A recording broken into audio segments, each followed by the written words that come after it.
Les affaires publiques n'ont plus de secret pour lui. Il analyse l'actualité. Il sépare les faits des rumeurs. Il n'a qu'une seule parole, celle que vous entendez. Alexandre Dubé. Un pas en avant, deux pas en arrière. Un pas en avant, deux pas en arrière. On a l'impression que c'est un petit peu le tango que dansent les syndicats et le gouvernement depuis le début de cette négociation-là. On nous annonçait une lueur d'espoir. Est-ce qu'enfin c'était la lumière au bout du tunnel lorsqu'il y a eu, en tout cas, selon notre impression, un certain rapprochement entre le gouvernement et la FAE, qui est en grève générale illimitée depuis le 23 novembre dernier, rappelons-le. Or, lorsqu'on consulte la dernière publication de la FAE, on vient un peu tempérer les choses, là. On dit, on avance des solutions, on nous écoute pas. Alors, est-ce qu'une entente négociée avant le temps des fêtes est toujours réaliste? On verra bien, les choses changent extrêmement rapidement, on le sait, depuis le début de cette négociation-là. Le vent tourne très, très, très rapidement. Mais abordons un enjeu qui est important, c'est-à-dire le nombre de jours de classe manqués. C'est à peu près 10 % de l'année scolaire, là. Il y a 180 jours d'école dans une année.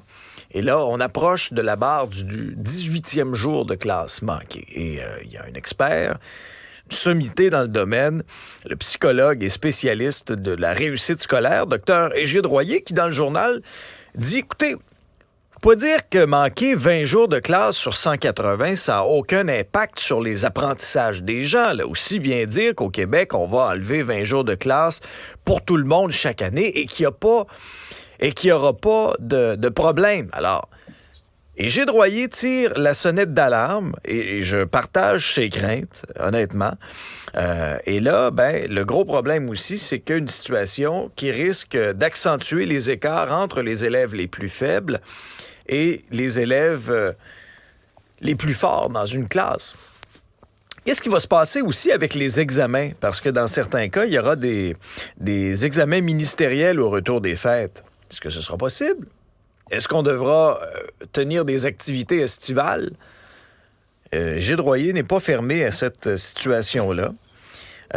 Mais il y a effectivement des inquiétudes, sans oublier également les enfants avec des besoins particuliers, pensons à des enfants autistes notamment. On peut lire certains témoignages dans le journal d'une maman, entre autres, qui déplore les effets dévastateurs que risque d'avoir la fermeture des écoles pour ces deux garçons autistes. Mais malgré tout, elle appuie quand même la grève des enseignants et presse le gouvernement de permettre un retour rapide en classe. Dans la presse, la saga du stade olympique est loin d'être terminée. On apprend que le remplacement de l'anneau technique et du toit, c'est la prochaine étape du stade, coûterait au moins 750 millions de dollars. Il y aura des conséquences, ça a été confirmé. On devra reporter certains événements, relocaliser des congrès, des rassemblements, pensons au salon de l'auto électrique ou d'autres événements qui devront être localisés. C'est un casse-tête aussi pour le CF Montréal, qui avait l'habitude de s'entraîner au stade olympique pendant l'hiver. Avait l'habitude de jouer son match inaugural aussi au stade en avril. On devra trouver d'autres alternatives. C'est quand même pas rien non plus. Et un mot sur ce qui se passe à l'étranger, à Dubaï. La COP28 qui s'est terminée sur un accord qu'on juge modeste mais historique par les observateurs. On parle du début d'une transition hors des combustibles fossiles. C'était quand même particulier le contexte entourant cette conférence-là. Le sultan Al-Jaber, qui présidait cette conférence-là, mais qui est aussi à la tête d'une grande entreprise pétrolière. Alors, ce texte-là appelle les partis à amorcer une transition. Amorcer une transition, là. On est loin là, d'un objectif, dire à partir de telle date, il n'y en a plus de pétrole, pour éliminer toute forme de combustible fossile dans les systèmes énergétiques et en accélérant l'action au cours de cette décennie critique.